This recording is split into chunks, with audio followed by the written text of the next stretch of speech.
Ini proyek Kanal Banjir Timur, yang benar itu ya? Kanal Banjir Timur. Dan ini sudah 100% Pak? Belum? Belum 100% dalam arti bagian yang basahnya kita sebut, lahan basahnya sudah berfungsi, tapi right of way-nya kan di kiri kanan ini masih memerlukan pembebasan tanah tambahan. Tapi begini Pak, frankly to say, walaupun Bapak katakan telah berkurang banjir dan lain sebagainya, tapi kalau kita rasakan kalau misalnya hujan dan itu deras, bahkan daerah-daerah pusat seperti Senayan itu tergenang, bahkan Sudirman itu tergenang. Itu masalahnya ada di mana? Kalau genangan is a different story. Genangan saya kira ukurannya adalah berapa lama. Kalau dia lebih lama daripada setengah jam, 1 jam, itu serius. Tapi kalau dia mengalir di bawah 1 jam, saya kira itu tidak terlalu serius. Memang kita berusaha untuk memperbaiki micro drainage dan microsistemnya. Tapi yang lebih perlu diprioritaskan seperti ini. Mengapa? Keberadaan Kanal Banjir Timur ini, sebagai contoh aja, ya, dia mengurangi tekanan banjir terhadap 2.700.000 orang. Yang setiap tahun dulu itu selalu dihantui oleh bahaya banjir ini. Sekarang sejak tahun 2007 atau sejak selesainya berfungsi 2009 ini tidak lagi demikian. Ya. Kemudian itu catchment area-nya itu kurang lebih sekitar 30% daripada luas Jakarta keseluruhan. 30%? Ya. Dan itu daerah-daerah rawan, daerah-daerah selangganan? Bukan daerah yang rawan. Misalnya saya sebutkan aja ya. Ini Cipinang. Ya, Langganan. Rawamangun. Ya. Ya. Pulau Gadung. Cempaka Putih. Bukan Cempaka Putih, apa namanya? Pulau Mas. Ya. Kemudian Kelapa Gading. Ya. Sampai ke daerah Koja. Ini semua catchment area-nya, bahkan lebih jauh lagi. Di sebelah sana, di sebelah timur dari Cakung ini, ya, itu juga sekarang terbebas dari genang atau musibah banjir yang setiap tahun menghantui. Tapi begini, banjir 5 tahunan itu akan baru datang 2012, karena 2007, 2012. Nah, kita sudah perhitungkan ini kan kapasitasnya luar biasa, dan itu secara teoritis dengan sistem yang ada itu kebetulan kita ada di Sungai Cipinang ini. Sungai Cipinang yang mengalir dari hulu, dia dipotong. Jadi sebagian beban yang dari hulu ini langsung mengalir ke laut. Dia tidak lagi membebani yang di sebelah hilirnya. Ya.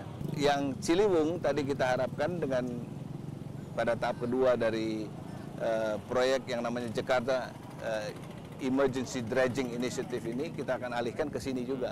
Karena ini kapasitasnya sudah kita perhitungkan. Dan dengan begitu ada jaminan Jakarta akan bebas banjir? Saya tidak katakan itu bebas banjir, tapi yang jelas ini akan sangat mengurangi tekanan banjir. Karena threat banjir yang berikutnya itu bukan datang dari hulu. Tapi begini Pak, tantangan buat Bapak ketika pertama kali menjabat adalah banjir.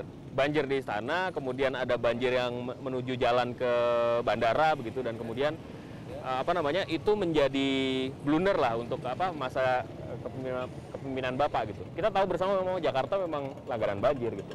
Dan perasaan saya sekarang itu nggak lagi di bahaya banjir. Nggak ada ya? Pernah nggak kira-kira jalan ke bandara itu kerendam? Tidak, karena sudah ada yang... Dari itu kan kita bangun itu kan antara lain untuk mengantisipasi supaya jangan terulang. Nah, saya mau tanya tuh, ini jawaban Bapak, itu karena laki aja selama 4 tahun ini air baik-baik saja dari Bogor, atau memang ada sesuatu yang sudah dikerjakan? Saya kira ini bukan urusan laki atau tidak lagi.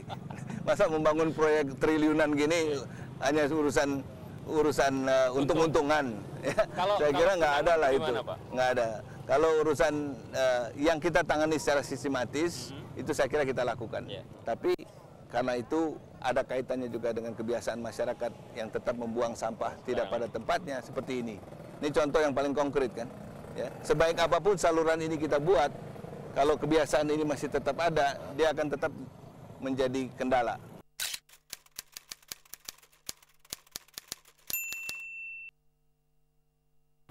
Ya. Pintu air kita buat. Ya. Pintu air itu kalau dipenuhi dengan sampah, jadi bukan pintu air, jadi pintu sampah kan dia. Ya, kira ini pun harus kita... Mungkin nggak sih Jakarta punya gorong-gorong gitu? Loh, semua ada. Tapi sifatnya yang masif gitu, karena kan... Oh enggak, kalau itu lagi-lagi. Yang 9,2 juta. Enggak, yang Anda maksud adalah sistem sewerage yang terintegrasi. Nah itu sebetulnya langkah awal sudah kita mulai di Setiabudi. Kalau Anda masuk ke Setiabudi di Kuningan, itu sudah ada sewerage system. Jadi ada 3 masalah besar, Mas Tito. Kalau kita bicara soal peningkatan kapasitas atau sarana prasarana, infrastruktur. Yang pertama finance-nya. Yang kedua, yaitu regulasinya. Ya, nanti saya cerita sedikit. Yang ketiga adalah kemampuan sumber daya manusianya, human resource yang diperlukan.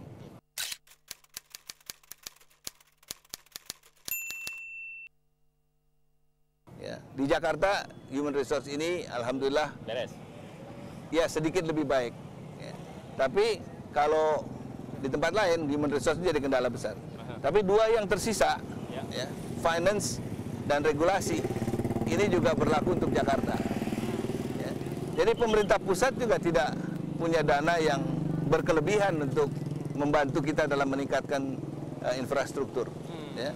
Jadi untuk sebagai contoh, ya, untuk melakukan pengerukan di kali-kali ini, ya, ini saya bicara pada pemerintah pusat bilang bisa nggak kita cari dari sumber lain. Nah, akhirnya kita sepakat, kita bicara dengan Bank Dunia. Mengapa? Karena infrastruktur seperti ini tidak bisa dibiayai dengan semi-commercial loan. Ini harus pinjaman jangka panjang dengan suku bunga yang rendah. Nah, ngeberesin regulasinya 2,5 tahun sampai 3 tahun, hampir 3 tahun nih, belum beres-beres. Ini gubernur curhat. Belum beres-beres. Mengapa? Karena pinjaman yang diambil bersama ini harus ada on lending approval dalam bentuk peraturan pemerintah. Ya, tapi sekarang saya dengar sudah ada approval itu sehingga kita bisa mengeruk 13 sungai yang ada di Jakarta ini secara terintegrasi. Ya. Yang saya maksud begini, kita juga lakukan pengerukan, bukannya kita nggak lakukan, tapi ngeruk di sini, ya, ngeruk di sini, di hulunya nggak diberesin, di hilirnya nggak diberesin, kan dia akhirnya cuma menyelesaikan masalah setempat aja. Ya. Yang kita ingin adalah mengeruk ini secara terintegrasi. Oke. Ya. Kalau misalnya search nama Foke gitu, pasti orang maki-maki nama itu. Betul. Ketika jam sibuk gitu. Ya. Ini semua gara-gara Fauzi Bowo nih gitu.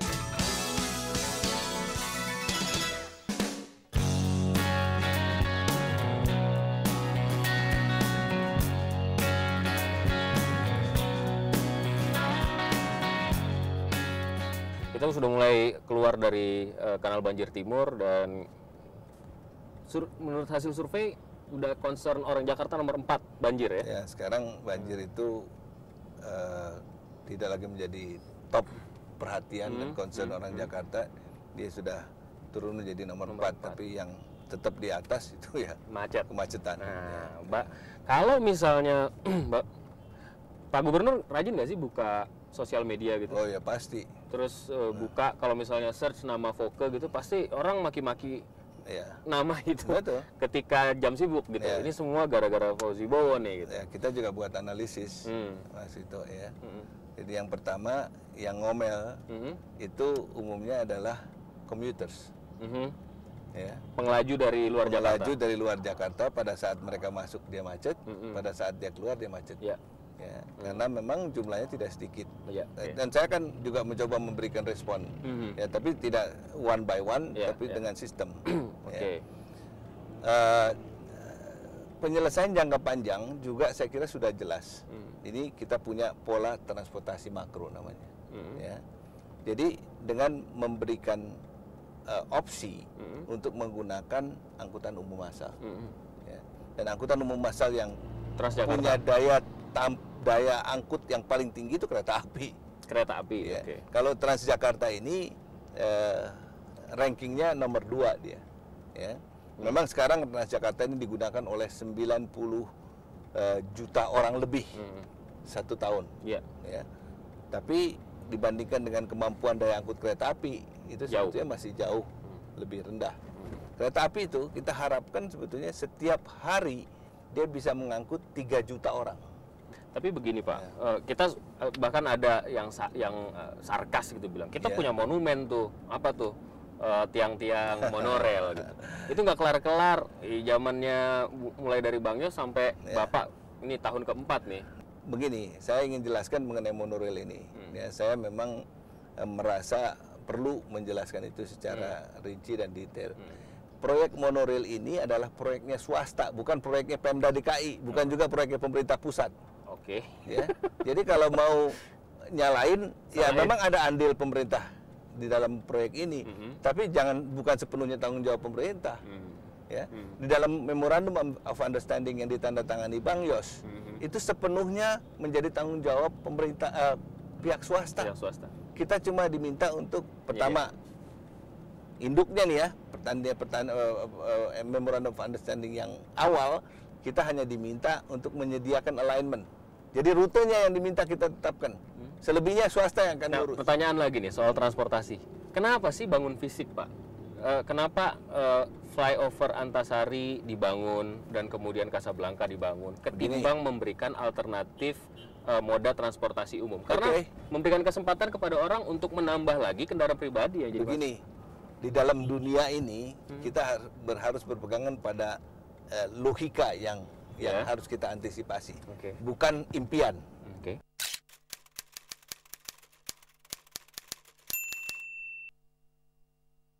Ya, ideal sih ada, barangkali dalam mimpi gitu. Ya.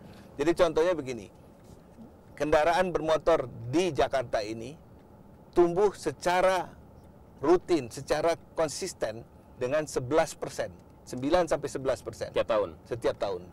Jumlahnya ini udah besar nih. Ya. Atau kita terjemahkan dalam barangkali angka-angka yang lebih mudah dicerna oleh para pemirsa. Ya. Setiap hari ada kurang lebih 1.000 sepeda motor baru tambahan. Setiap hari yang diregister dan digunakan oleh orang Jakarta. Jakarta nih, Jakarta bukan Botabek. Ya, plat B ya. Walaupun yang punya bisa di luar kan? Oh enggak, ini di Jakarta aja kita bicara. Ya. Kemudian kurang lebih 250 kendaraan roda 4 baru per hari. Beneran tuh? Per hari, ini data nih, fakta, bukannya mimpi. Ya. Jadi di satu sisi kita mengembangkan transportasi massal, tapi di sisi lain juga kita perlu ya mengembangkan jaring jalan. Itu orang kan lalu berpikir gini, Pemda DKI bikin jalan, ting, proyek sekian persen. Ya. Bukan itu. Begini, saya tidak mengatakan, saya cuma bisa merubah image itu, image yang keliru tadi, dengan menyatakan bahwa semua proyek yang dibangun Pemda DKI adalah proyek yang transparan, bisa dikontrol, dan accountable.